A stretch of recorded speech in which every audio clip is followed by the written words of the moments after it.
Siapkah kamu untuk masuk ke dunia yang menegangkan? Selamat datang di Paijo Horror Story, kisah-kisah yang akan membuatmu merinding sepanjang malam. Tunggu apa lagi? Ayo tekan play sekarang. Cerita keris kuno yang tak boleh disentuh. Tonton video ini sampai habis ya guys. Selamat menonton.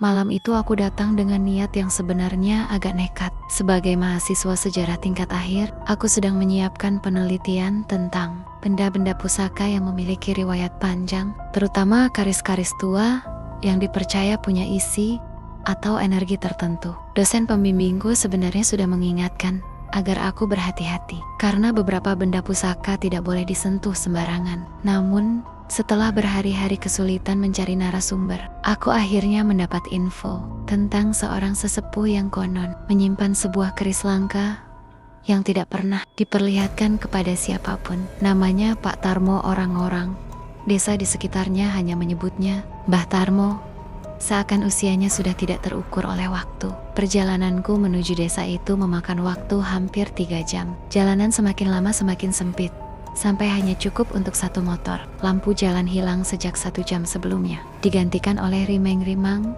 bulan yang tertutup awan. Angin malam terasa menusuk kulit, dan suara jangkrik terdengar tidak seperti biasa, lebih pelan, seperti terhenti saat aku lewat. Entah kenapa, sejak memasuki batas desa itu, suasana berubah seperti kosong, namun ada yang memperhatikan. Perasaan tidak nyaman itu makin kuat ketika aku melihat sebuah papan kayu kecil bertuliskan nama desa, yang entah kenapa warnanya seperti lebih pudar dari seharusnya. Saat akhirnya sampai di depan rumah Pak Tarmo, aku menghentikan motorku perlahan. Rumahnya tidak besar, beratap genteng tua yang sebagian pinggirnya sudah menghitam. Di teras, lampu kuning redup bergoyang-goyang, tertiup angin. Ada aroma dupa samar yang terbawa keluar, bercampur dengan bau kayu basah. Suasana rumah itu seperti bukan rumah biasa. Ada sesuatu yang tidak terlihat, tapi terasa berat. Ada aura yang membungkus tempat itu, membuatku secara naluriah menurunkan volume suara langkahku. Pintu kayu tua itu terbuka sebelum aku sempat mengetuk. Dari dalam muncul sosok yang langsung membuatku terdiam. Pak Tarmo, tubuhnya kurus, wajahnya penuh keriput dalam, dan matanya tidak seperti mata orang biasa. Merah, tapi bukan merah sakit. Merah yang seperti kurang tidur selama bertahun-tahun, atau seperti seseorang yang terlalu sering melihat sesuatu yang tidak seharusnya dilihat manusia. Namun, ekspresinya tidak marah. Ia justru seperti sudah menungguku. Mazrak, suaranya pelan tapi tegas, serak seperti habis berdoa terlalu lama. Aku mengangguk gugup. Iya Pak, saya Raka. Masuk. Aku melangkah masuk, dan udara di dalam rumah langsung berubah, lebih dingin dari luar. Aromanya kuat dupa, bunga kering, dan sesuatu yang lebih aneh, seperti bau logam. Ada beberapa patung kecil di rak-rak kayu, dan foto-foto lama yang dipajang. Semua terasa seperti rumah yang menyimpan rahasia. Bukan rahasia biasa, tapi rahasia yang kalau terbuka, mungkin bisa mengubah cara pandang seseorang tentang dunia ini. Pak Tarmo menatapku lama, seolah membaca pikiranku. Mas Raka datang karena keris itu ya? Aku mengangguk lagi. Iya, Pak. Saya dapat informasi soal keris langka yang panjenengan simpan. Beliau menghembuskan napas pelan, seperti sudah menebak hal itu. Lalu, dengan langkah perlahan, ia berjalan menuju sebuah meja kayu di sudut ruangan. Di bawah meja itu, ada sebuah peti tua. Bentuknya sederhana, tapi tampak sangat kuno, kayu jati yang warnanya sudah hampir hitam karena usia. Di bagian atasnya ada ukiran yang sangat halus, berbentuk lingkaran yang saling menyatu. Ukiran itu tampak seperti simbol, meski aku tidak mengenali maknanya. Sebelum membuka peti itu, Pak Tarmo menoleh padaku dan berkata perlahan, Mas Raka, benda yang kamu cari itu ada, tapi kamu harus janji satu hal, jangan sentuh kerisnya, apapun yang terjadi. Nada suaranya membuat bulu kuduku berdiri. Kalimat itu sederhana, tapi cara ia mengucapkannya seperti bukan sekadar peringatan, seperti ancaman. Bukan ancaman darinya, tapi ancaman dari sesuatu yang berada di dalam peti itu. Aku mencoba tersenyum untuk menenangkan suasana. Siap Pak, saya cuma mau melihat. Tatapannya tidak berubah, seolah memastikan bahwa aku benar-benar mengerti Setelah beberapa detik, barulah ia membuka tutup peti itu. Dari dalam peti, terlihat kain merah tua yang membungkus sesuatu. Aroma logam semakin kuat. Pak Tarmo mengangkat kain itu perlahan-lahan. Dan saat kainnya terlepas, aku hampir tidak bisa bernapas. Keris itu indah sekaligus mengerikan. Bilahnya berwarna gelap. Bukan gelap biasa. Gelap yang seperti menyimpan bayangan di dalamnya. Kalau biasanya keris punya motif pamor, keris ini seakan punya motif bergerak. Garis-garisnya samar. Namun kalau diperhatikan, seperti berubah bentuk setiap detik. Pegangannya terbuat dari kayu hitam mengkilap, ukirannya berbentuk wajah, dan wajah itu tampak seperti sedang tersenyum sinis. Apa ini benar keris? Tanyaku, hampir berbisik. Pak Tarmo mengangguk. Ini bukan keris biasa, Mas. Ini keris yang punya penjaga. Aku merinding, bukan karena ucapannya, tapi karena keris itu tiba-tiba berkilau samar. Padahal tidak ada cahaya yang terkena ke bilahnya. 3 orang pernah mencoba menyentuh keris ini, kata Pak Tarmo pelan, tanpa menoleh padaku, dan tidak ada satupun yang kembali seperti semula. Aku memaksa diri tertawa kecil. Maksudnya bagaimana, Pak? Mereka berubah. Hanya itu jawabannya. Ia tidak menjelaskan lebih lanjut. Suasana tiba-tiba menjadi sangat sunyi. Hening yang bukan hening biasa. Hening yang terasa penuh. Seolah udara menahan napas. Seolah rumah menunggu sesuatu. Dan saat aku menatap keris itu lagi, sesuatu terjadi. Keris itu bergetar pelan, hanya sepersekian detik. Seperti seseorang atau sesuatu sedang menarik napas dari dalamnya. Aku langsung melangkah mundur tanpa sadar. Ini bukan halusinasi. Benda itu hidup. Atau ada sesuatu yang hidup di dalamnya, Pak. Suaraku keras, tapi bergetar. Kerisnya barusan. Diam dulu, Mas. Pak Tarmo menutup peti dengan cepat, menarik napas panjang, seperti seseorang yang baru lolos dari bahaya kecil. Setelah peti tertutup, suasana kembali tenang, tapi jantungku masih berdetak keras. Seolah tubuhku tahu bahwa aku barusan berada sangat dekat dengan sesuatu yang tidak seharusnya disentuh manusia. Aku duduk perlahan, mencoba memproses semuanya. Rumah itu terasa lebih dingin, setiap sudut seperti mengawasi, seperti ada mata-mata tak terlihat yang terus mengikuti gerakanku. Apa sebenarnya keris itu, Pak? Akhirnya aku bertanya. Pak Tarmo tidak langsung menjawab. Ia berjalan ke dapur, menuangkan teh panas ke 2 gelas, lalu duduk di depanku. Dari caranya memegang gelas, aku tahu tangan tuanya sedikit gemetar. Mas Raka, katanya pelan, keris itu diberi nama keris berdarah. Nama itu bukan dibuat-buat. Dulu, pemiliknya adalah seorang pendekar yang sangat ditakuti. Ia tidak pernah kalah, tapi kekuatannya bukan berasal dari dirinya sendiri. Aku menelan ludah. Berasal dari keris itu? Bukan. Ia menatapku tajam. Berasal dari penjaga yang terikat dengan keris itu. Makhluk makhluk yang tidak pernah tidur. Aku terdiam.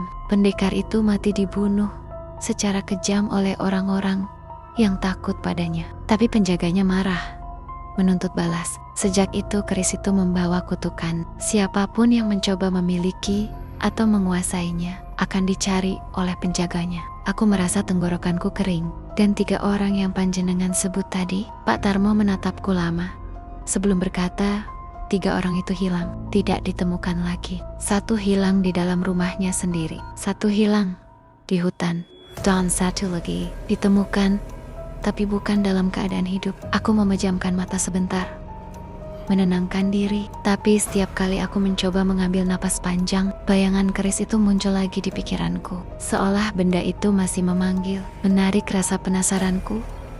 Pelan-pelan, seperti bisikan halus di telinga. Tanpa sadar, bulu kuduku kembali berdiri. Sensasi aneh itu muncul lagi. Sensasi seperti ada seseorang berdiri di belakangku, memperhatikanku, padahal tidak ada siapa-siapa. Tapi perasaan itu begitu nyata, sampai aku menoleh spontan. Namun, aku yakin ada sesuatu di ruangan itu selain kami berdua. Pak, kataku pelan. Kenapa keris itu bergetar? Pak Tarmo menatapku tanpa ekspresi, karena dia tahu kamu datang. Kata-kata itu membuatku membeku. Aku menelan ludah keras-keras. Maksudnya, keris itu hidup. Bukan kerisnya yang hidup, jawab Pak Tarmo pelan, tapi makhluk yang menjaganya. Aku terdiam, tidak bisa berkata apa-apa lagi, karena setiap pertanyaan yang muncul di kepalaku hanya membuat aku semakin takut mendengar jawabannya. Di tengah hening itu, Aku kembali merasakan sesuatu. Bukan angin, tapi seperti aliran dingin yang mengusap tengkukku. Lembut, tapi menusuk. Seolah ada yari-yari tak terlihat yang menyentuh kulitku. Refleks aku memegang tengkukku, tapi tidak ada apa-apa. Namun perasaan itu tidak hilang. Aku mencoba mengalihkan pikiranku, tapi sebuah pertanyaan justru muncul dengan sendirinya dalam benakku. Jika hanya melihat saja sudah begini, apa yang akan terjadi kalau aku menyentuhnya? Pertanyaan itu datang dari rasa penasaran yang bodoh. Tapi dalam hati kecilku, aku tahu, keris itu tidak mengizinkan pertanyaan seperti itu muncul tanpa alasan. Aku menatap Pak Tarmo. Pak, boleh saya tanya satu hal? Apa keris itu bisa memanggil seseorang? Ia menatapku lama sebelum menjawab dengan suara yang hampir berbisik. Mas, keris itu tidak hanya memanggil, dia memilih. Dadaku terasa sesak. Angin malam tiba-tiba bertiup masuk dari jendela yang terbuka sedikit, membuat tirai tipis bergerak seperti tangan yang melambai. Lampu di ruangan berkedip 2 kali, dan entah hanya perasaanku atau tidak, aku mencium aroma aneh, seperti bau tanah basah bercampur darah. Aku menelan ludah, jantungku berdegup tidak karuan. Apa yang sebenarnya aku datangi malam ini? Dan yang jauh lebih menakutkan, apakah keris itu sedang memilih aku? Malam itu aku berusaha bersikap biasa saja ketika Pak Tarmo menyuruhku beristirahat di kamar tamu. Sebenarnya aku ingin banyak bertanya, tapi wajah Pak Tarmo terlihat kelelahan, seperti seseorang yang telah menanggung beban terlalu lama. Kamar yang ia beri untukku tidak besar, hanya ada kasur tipis, meja kecil, dan lampu tidur yang redup. Jendela kayunya tertutup kain putih yang sudah mulai menguning. Suasana kamar itu sepi, terlalu sepi untuk ukuran rumah manusia.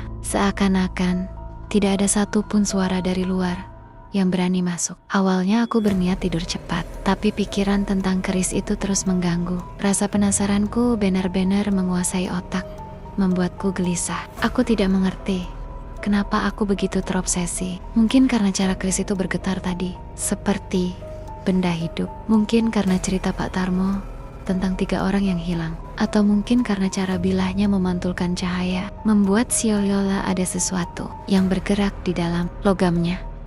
Entahlah, yang jelas pikiranku tidak bisa berhenti membayangkan benda itu. Karena itulah aku melakukan sesuatu yang benar-benar bodoh. Aku mengambil HP dari saku, masuk ke galeri, lalu mulai merekam keris tersebut. Diam-diam, melalui celah pintu kamar, saat Pak Tarmo pergi ke sumur belakang. Aku hanya ingin melihatnya lebih jelas nanti. Hanya ingin tahu, apakah keris itu benar-benar bergerak sendiri, atau itu cuma ilusi mataku. Aku berkata pada diriku sendiri bahwa tidak ada salahnya sekadar merekam. Lagi pula, aku tidak menyentuhnya. Masih dalam batas aman kan? Saat itu aku tidak tahu bahwa batas itu akan segera hancur. Setelah merekam beberapa detik, aku memasukkan HP ke saku dan kembali ke kasur. Aku menarik selimut, mencoba memejamkan mata, tapi entah kenapa udara di kamar terasa semakin dingin. Bukan dingin biasa, dingin yang menusuk tulang. Dingin seperti ketika seseorang meniup tengkukmu pelan dari belakang. Aku merapatkan selimut, memaksakan diri untuk tidur. Tapi saat tengah malam, suara itu datang, pelan, serak, dan seperti berada tepat di samping telingaku. Aku langsung tersentak bangun. Sekujur tubuhku seperti tersetrum. Jantungku berdetak sangat cepat, hampir meloncat keluar. Aku memandang ke sekeliling kamar. Kosong. Tidak ada siapapun kecuali diriku, tapi suara itu terdengar begitu jelas. Jelas sampai aku bisa merasakan udara dari bisikannya. Tanganku gemetar saat kuusap wajah. Sip, bisikku. Tanpa sadar, tidak ada jawaban. Tapi suasana kamar berubah. Lampu tidur yang tadinya redup menjadi semakin redup, seperti ditelan kegelapan. Udara semakin dingin, baunya berubah menjadi seperti tanah basah dan besi, berkarat bau yang sama dengan keris itu. Aku menarik selimut perlahan, mataku mengarah ke pintu kamar. Di sana, gelap pekat yang tidak seharusnya terjadi, karena koridor rumah masih ada lampu kecil. Tapi malam itu, kegelapannya jauh lebih pekat, dan di tengah kegelapan itu, sebuah sosok tinggi berdiri tegak tanpa bergerak. Bayangannya tidak normal, tidak mengikuti arah cahaya. Tingginya hampir menyentuh langit-langit, tidak memiliki bentuk yang jelas. Hanya siluet hitam berdiri diam menghadap ke arahku. Tubuhnya tidak bergerak sedikit pun, namun aku merasa seakan sosok itu sedang menatapku. Atau lebih tepatnya, menunggu aku merespons. Aku tidak bisa bernapas, tenggorokanku terkunci, seluruh tubuhku membeku. Aku tidak bisa menjerit, tidak bisa bergerak, tidak bisa menutup mata. Hanya bisa memandang bayangan itu yang terasa semakin jelas, semakin dekat, padahal tidak bergerak. Ruangan terasa seperti mengecil, seakan bayangan itu mengambil alih udara di dalam kamar. Dengan sisa tenaga, aku mengulurkan tangan ke arah lampu di sisi kasur. Jaraknya hanya beberapa sentimeter, tapi rasanya sejauh beberapa meter. Tanganku mati rasa, tapi aku memaksakan diri menekan tombol lampu. Klik, cahaya memenuhi ruangan. Sosok itu hilang, menguap begitu saja. Tidak ada suara, tidak ada jejak, tidak ada pergerakan, seolah tidak pernah ada apapun di sana. Tapi aku tahu apa yang kulihat tadi bukan halusinasi. Ada sesuatu yang benar-benar berdiri di sudut kamar. Sesuatu yang tidak seharusnya ada. Aku mengatur napas sambil memegang dada. Tubuhku masih gemetar. Keringat dingin mengalir dari pelipis sampai ke leher. Aku mencoba memikirkan penjelasan masuk akal, tapi tidak ada satupun yang bisa menjelaskan bayangan setinggi itu. Tidak ada logikanya. Begitu aku mulai sedikit tenang, HP-ku tiba-tiba bergetar di saku. Aku hampir melompat karena kaget. Kuambil HP itu, layar menyala sendiri. Bukan ke home screen, tapi langsung masuk ke video rekaman keris yang kuambil diam-diam tadi. Padahal aku tidak menyentuh tombol apapun, video itu berputar otomatis. Aku langsung merasa ada sesuatu yang tidak beres, tapi aku tidak bisa berhenti menonton. Di awal rekaman, keris itu terlihat diam seperti sebelumnya. Namun, beberapa detik kemudian, bilah keris mulai bergetar, sangat pelan pada awalnya. Lalu semakin jelas, kain merah di bawahnya bergerak seolah tertiup angin. Padahal ruangan itu tadi tidak ada angin. Aku menahan napas. Kemudian bayangan samar muncul di belakang keris. Bukan bayangan manusia. Bentuknya memanjang, seperti tangan kurus tanpa jari. Tengen Yang bergerak ke arah keris itu. Tangan itu memegang bilahnya. Dan keris itu tiba-tiba menegang, seperti ditarik oleh kekuatan tak terlihat. Pikiranku kacau. Dan pada detik terakhir rekaman, video itu gelap, hanya terlihat layar hitam. Tapi dari layar hitam itu muncul suara. Sangat jelas. Darah. Aku butuh darah. Suaranya panjang, berlapis-lapis, seperti berasal dari lebih dari satu mulut. Suara itu tidak seperti suara manusia. Terlalu dalam, terlalu berat, terlalu haus. Seperti makhluk yang sudah menunggu terlalu lama. Tiba-tiba layar HP berkedip 2 kali. Lalu, HP-ku mati sendiri. Total, tidak bisa dinyalakan lagi. Aku terdiam beberapa menit. Tubuhku gemetar sampai-sampai aku harus memegang dinding agar tidak jatuh. Pikiranku kosong, tapi penuh ketakutan. Suara itu masih terasa bergema di telingaku. Seakan bisikan itu diucapkan tepat di belakangku. Aku memegang tengkukku lagi, memastikan tidak ada apapun di sana. Tapi perasaan dingin itu tetap menempel. Dalam hati aku mulai sadar satu hal. Aku sudah melakukan kesalahan yang sangat besar. Aku melanggar batas yang seharusnya tidak kusentuh. Pak Tarmo sudah memperingatkan, tapi aku tetap melanggar. Dan sekarang aku merasa sesuatu mengikuti, bukan sekadar bayangan di pojok kamar, bukan sekadar bisikan. Sesuatu yang tersegel dalam keris itu kini tahu namaku, tahu aku merekamnya, dan aku merasa ia belum selesai denganku. Pagi itu matahari sebenarnya sedang bagus hangat, tenang, dan membuat suasana desa terlihat damai. Tapi entah kenapa, semuanya terasa salah bagiku. Sejak aku membuka mata, kepalaku berat, seperti habis dipukul sesuatu. Tubuhku dingin, padahal selimutku tebal. Dan yang paling mengganggu, ada suara samar yang terus menggema di telingaku sepanjang pagi. Seperti bisikan yang tertinggal dari mimpi buruk. Bisikan yang sama seperti malam tadi. Aku duduk perlahan, mencoba menenangkan napas, lalu memberanikan diri turun dari dipan kayu. Ruangan itu masih berbau dupa yang dibakar Pak Tarmo semalam. Tapi bau itu justru membuatku semakin mual. Mungkin karena aku ingat kejadian dalam rekaman HP-ku. Masih jelas di kepalaku bagaimana keris itu bergerak seperti dipegang tangan gaib. Dan bagaimana bisikan terakhir menutup rekaman itu dengan dingin. Darah. Aku butuh darah. Aku merasakan bulu kuduku berdiri lagi hanya dengan mengingatnya. Dengan langkah pelan, Aku berjalan ke ruang tengah. Pak Tarmo sedang duduk sendirian di lantai, menunduk menghadap secangkir teh yang sudah dingin. Wajahnya tidak seperti semalam. Sekarang jauh lebih pucat, seperti seseorang yang sudah tahu ia akan mendengar kabar buruk. Pak, panggilku pelan. Iya, angkat wajah. Matanya merah bukan karena marah, tapi seperti orang yang begadang semalaman. Atau seperti orang yang habis melihat sesuatu yang sangat mengerikan. Kamu kelihatan capek, Mas Raka, katanya lirih. Kamu dengar sesuatu semalam? Aku menarik napas panjang. Kupikir tadinya aku akan berusaha menyembunyikan kejadian itu. Tapi tak ada gunanya. Apalagi setelah melihat cara Pak Tarmo menatapku. Seakan ia sudah tahu apa yang terjadi. Pak, keris itu, suaraku bergetar. Kerisnya bergerak sendiri dalam rekaman saya. Pak Tarmo langsung menatapku lama. Sangat lama. Sampai aku merasa ada tekanan mengikat dadaku. Kamu merekamnya? Suaranya pelan, tapi tajam seperti bilah karat. Aku menelan ludah. Iya Pak, maaf. Saya cuma penasaran. Ia menghela napas panjang, putus asa. Mazra, kamu sudah membangunkan sesuatu. Penjaganya. Jantungku seperti jatuh ke lantai. Penjaga, itu bukan hal yang terdengar baik. Penjaga apa maksudnya Pak? Pak Tarmo berdiri perlahan. Tubuhnya sedikit gemetar. Ia berjalan ke arah lemari tua di sudut ruangan, membukanya, lalu mengeluarkan sebuah kotak kayu kecil yang ditutup kain hitam. Ia tidak membuka kotak itu, hanya memegangnya erat seperti sedang memegang bayi yang rapuh. Keris itu, katanya, dulu milik seorang pendekar sakti yang hidup pada masa perang antar kadipaten. Dia terkenal karena ilmunya yang tinggi dan sumpahnya yang kelam. Aku merapatkan dudukku, menunggu kelanjutannya. Mereka bilang pendekar itu membuat sumpah darah. Sumpah yang melahirkan penjaga gaib dari amarahnya sendiri. Makhluk itu bukan jin biasa, bukan hantu, bukan pula roh orang mati. Ia adalah kehendak gelap yang terbentuk dari kutukan dan dendam pendekar itu.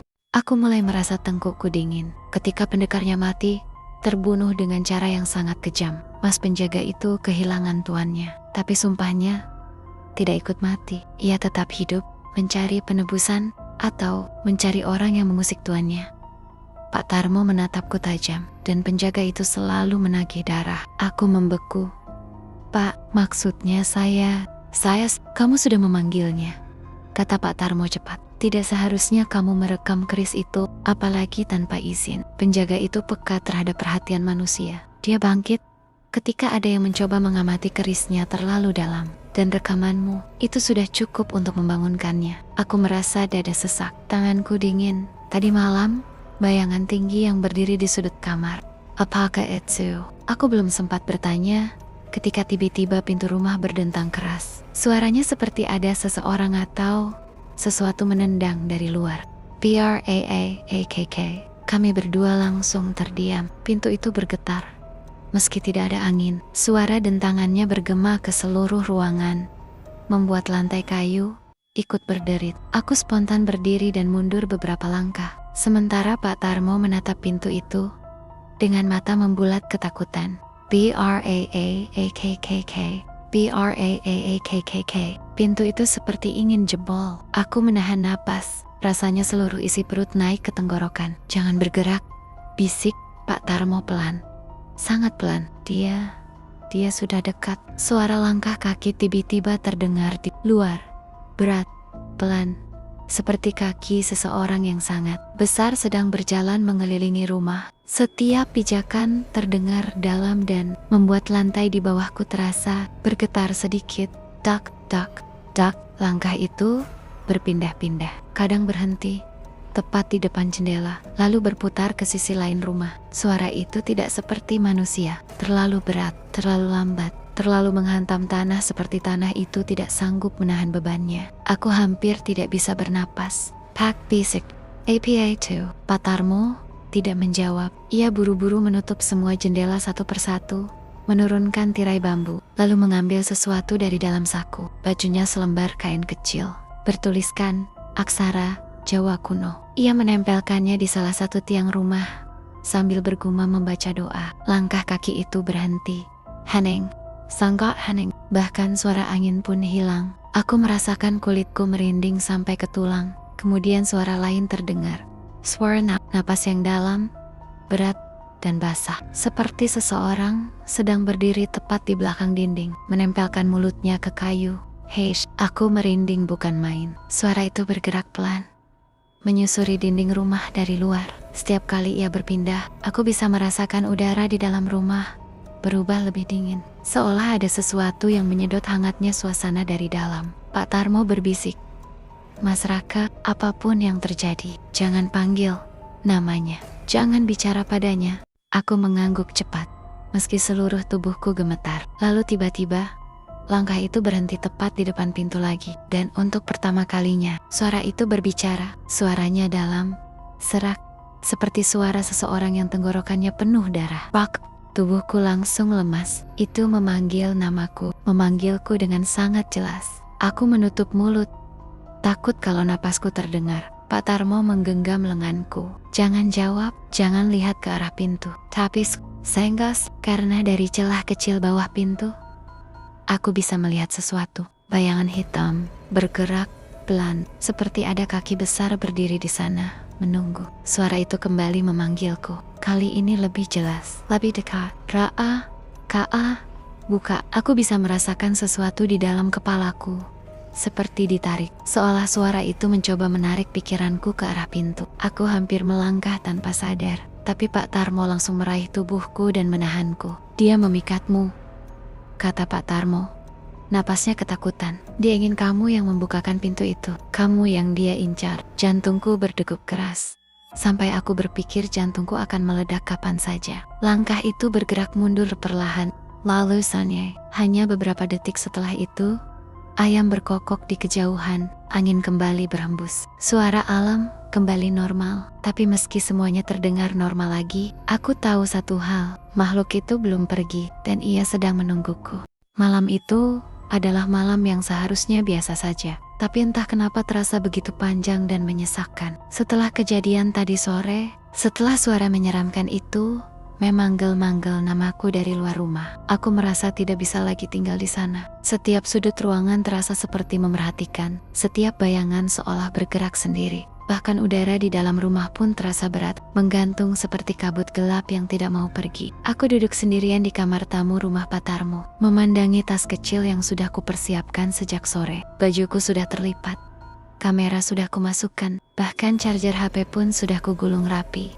Samiwanya yang belum siap adalah hatiku. Tapi aku tahu, aku tidak bisa bertahan di rumah itu semalaman lagi. Setiap detik yang kulalui terasa seperti sedang menunggu ajal mendekat perlahan. Namun, ketika aku membuka pintu kamar, Pak Tarmo sudah berdiri di tengah ruang tamu. Seakan sudah tahu apa yang kupikirkan. Sorot matanya tajam, namun penuh kekhawatiran. Seperti seseorang yang sudah kehilangan pilihan. "Mas Rak, kamu mau kemana?" Suaranya pelan, tapi jelas. Aku menghela napas panjang. "Maaf Pak, saya tidak kuat lagi. Saya harus pulang." "Kamu tidak boleh keluar malam ini," katanya cepat. "Kalau kamu keluar, kamu akan mati sebelum sampai ke ujung desa." Aku menatapnya, mencoba mencari apakah ia hanya menakut-nakuti. Tapi wajah tua itu sama sekali tidak terlihat, seperti sedang bercanda. Ia sungguh-sungguh takut, sanggar. Tapi rasa takut itu justru membuatku ingin pergi lebih cepat. Ada sesuatu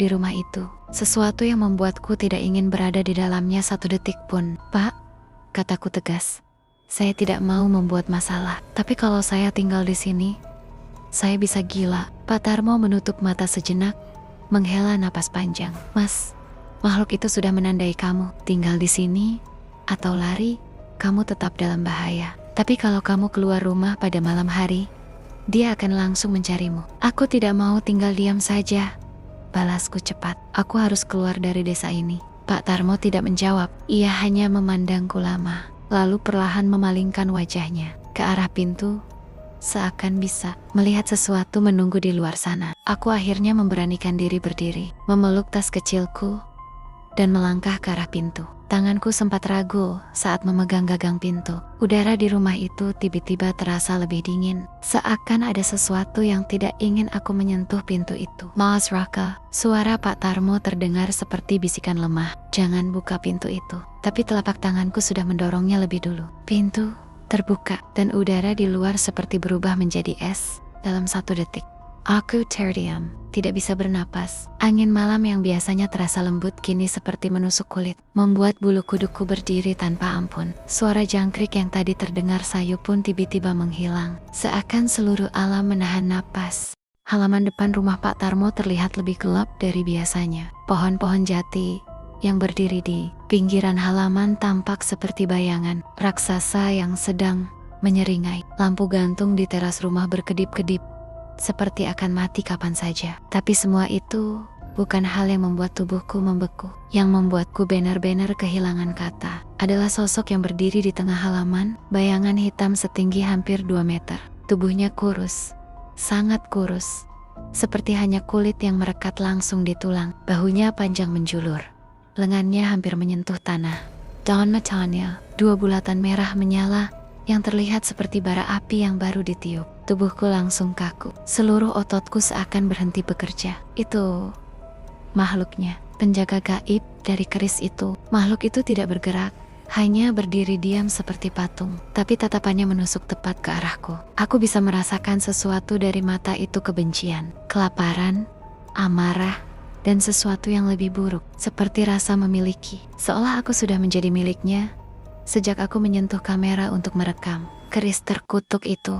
Aku mencoba mundur, tapi kakiku seakan terpaku. Suara hatiku berteriak menyuruhku menutup pintu, kembali ke dalam rumah, atau berlari. Tapi tubuhku tidak bereaksi. Yang bisa kulakukan hanya menatap balik makhluk itu dengan ketakutan murni. Kemudian, tanpa peringatan, makhluk itu menghilang. Hilang begitu saja, seperti bayangan yang ditelan kegelapan. Tidak ada suara, tidak ada angin, tidak ada jejak. Aku tidak sempat bernapas lega, karena dalam sepersekian detik berikutnya, aku merasakan sesuatu di tengkukku. Napas dingin, sangat dingin, seperti seseorang menempelkan es batu langsung ke tulang leherku. Aku tidak berani menoleh, seluruh tubuhku membeku. Napasku terhenti, jantungku serasa berhenti berdegup. Tapi aku bisa mendengar suaranya napas itu, pelan, berat, dan menyusup sampai ke tulang belikat. Bisikan itu menyayat. Aku ingin berteriak, ingin lari, ingin menjatuhkan diri ke tanah, apapun. Tapi tubuhku seolah kehilangan kendali. Mataku berair karena ketakutan, tetapi kelopak mataku tidak bisa bergerak. Semua seperti berhenti. Tiba-tiba, tangan kasar meraih bahuku dari belakang dan menarikku masuk. Aku terjatuh ke lantai rumah dengan keras. Nafasku kembali. Tubuhku yang kaku mendadak bisa bergerak lagi, tapi malah berubah menjadi gemetar hebat. Aku merangkak menjauh dari pintu seperti anak kecil ketakutan. Pak Tarmo berdiri di belakangku, wajahnya ketakutan tapi tegas. Ia langsung menutup pintu dengan cepat dan menguncinya sambil membaca doa yang tidak ku mengerti. Tangannya bergetar. Aku berusaha berdiri, tapi lututku lemas seperti jeli. Pak, itu apa? Di belakang saya. Pak Tarmo menoleh perlahan ke arah pintu yang masih bergetar pelan. Di luar sana, terdengar suara langkah berat yang bergerak maju mundur di teras. Seolah makhluk itu sedang mondar-mondir mencari celah untuk masuk. Itu penjaganya, kata Pak Tarmo dengan suara rendah. Makhluk yang lahir dari sumpah darah. Aku menutup wajah dengan kedua tangan. Napasku cepat dan pendek. Tubuhku dingin, keringat bercucuran meski udara malam itu menusuk tulang. Dari balik pintu, terdengar suara mencakar. Shrak, shrak, shriek. Seperti kuku panjang sedang menggores kayu. Aku mulai menangis tanpa sadar. Pak Tarmo memegangi pundakku. Tenang mas, selama pintunya tertutup, dia tidak bisa masuk. Tapi kalimat itu tidak membuatku merasa aman sama sekali. Karena suara dari luar tiba-tiba berhenti.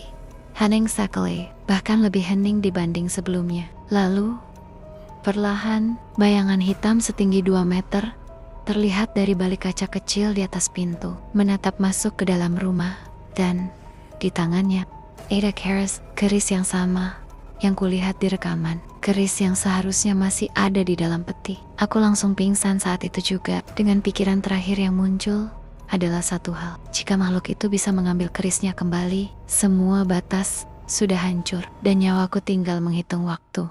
Aku masih terbaring lemas setelah kejadian menakutkan di depan pintu tadi. Tubuhku gemetar, tenggorokanku kering, dan napasku tidak beraturan. Rasanya seperti paru-paruku menolak bekerja. Bayangan makhluk itu mata merahnya, dan keris yang dipegangnya masih berputar-putar di kepalaku. Setiap kali aku mengedip, aku seperti melihatnya lagi, berdiri diam di balik kaca, menatapku seolah aku adalah mangsa yang sudah dipilih sejak lama. Pak Tarmo, yang wajahnya tampak lebih tua dibanding beberapa jam lalu, menutup pintu ropet-ropet dengan segala alat yang dia punya. Bahkan kursi tua di ruang tamu ia seret untuk mengganjal pintu. Setelah itu, ia mengambil kendi besar dari ruang belakang, kendi tanah liat yang terlihat sangat tua. Warnanya coklat kusam, penuh goresan, dan pada bagian mulutnya ada garis-garis, ukiran yang tidak kupahami. "Mas Raka," katanya sambil membawa kendi itu dengan kedua tangan.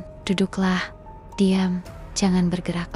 Lututku masih lemas, tetapi aku memaksakan diri tenggelam ke lantai. Pak Tarmo duduk di hadapanku sambil menarik napas panjang. Suaranya terdengar berat, seakan kata-kata yang akan keluar jauh lebih berbahaya daripada makhluk di luar rumah. "Kamu sudah membangunkan penjaga," katanya lirih, "dan kalau tidak diselesaikan malam ini, dia tidak hanya akan mengejarmu, tapi juga seluruh desa." Dadaku terasa sesak. Apa maksudnya penjaga itu? Makhluk apa dia sebenarnya? Pak Tarmo mengusap wajahnya, tampak ragu apakah dia harus menjelaskannya atau tidak. Tapi akhirnya ia bicara. "Keris, bukan keris biasa. Dulu, pemiliknya adalah seorang pendekar sakti, orang yang sangat ditakuti banyak musuh. Supaya tidak terbunuh, dia membuat perjanjian-perjanjian paling gelap yang manusia bisa lakukan." Aku menelan ludah, menunggu kalimat berikutnya. Dia memanggil makhluk gaib, makhluk dari lorong antara dunia orang hidup dan dunia orang mati. Makhluk itu menjadi penjaganya, menjaga kerisnya, menjaga hidupnya, melindunginya dari kematian. Aku mengusap tengkukku, merasakan bulu kuduk berdiri tanpa ampun. "Lalu apa kaitannya denganku?" tanyaku pelan. "Kamu merekam keris itu," jawabnya langsung, tanpa basa-basi. "Itu sama saja dengan menyentuhnya. Kamu melanggar batas, dan dia bangun untuk memintamu membayar, meski kamu tidak tahu apa yang kamu lakukan." Aku menggeleng pelan. Tidak ada cara lain, tidak ada yang bisa dilakukan untuk menghentikannya. Pak Tarmo menatap kendi tua itu sebelum menjawab. "Ada, tapi bukan dengan melawan makhluk itu secara langsung. Dia tidak bisa dikalahkan manusia. Ada satu cara untuk menidurkannya kembali, pengorbanan." Jantungku langsung berhenti sejenak.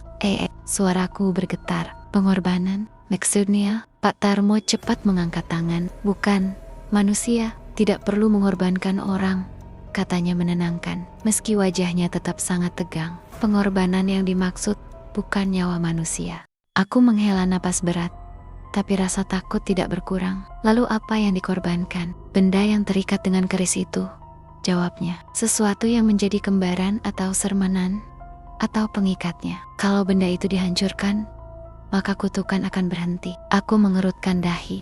"Maksudnya ada dua keris?" "Ya, keris utama yang kamu lihat itu, dan satu lagi yang lebih kecil, keris kembaran." Keris kecil ini digunakan sebagai wadah tempat sumpah darah pertama kali ditanam. Itulah pusat dari kekuatan penjaga. Selama keris itu utuh, penjaga bisa bangkit sewaktu-waktu untuk menagih darah. Aku terdiam lama. Dalam kepalaku, semuanya terdengar seperti dongeng kuno. Tapi mengingat apa yang kulihat malam ini, semua itu terasa terlalu nyata untuk disebut dongeng. Pak Tarmo melanjutkan, "Keris kecil itu sudah bertahan-tahan kusembunyikan di bawah lantai rumah. Aku sengaja tidak meletakkannya bersama keris utama. Kalau berada terlalu dekat, penjaga akan lebih mudah bangkit." "Apa kita harus menghancurkannya sekarang?" tanyaku dengan suara bergetar. "Sekarang juga," jawabnya mantap, sebelum makhluk itu menemukan celah masuk. Tanpa menunggu jawaban dariku, Pak Tarmo berdiri dan berjalan ke dapur.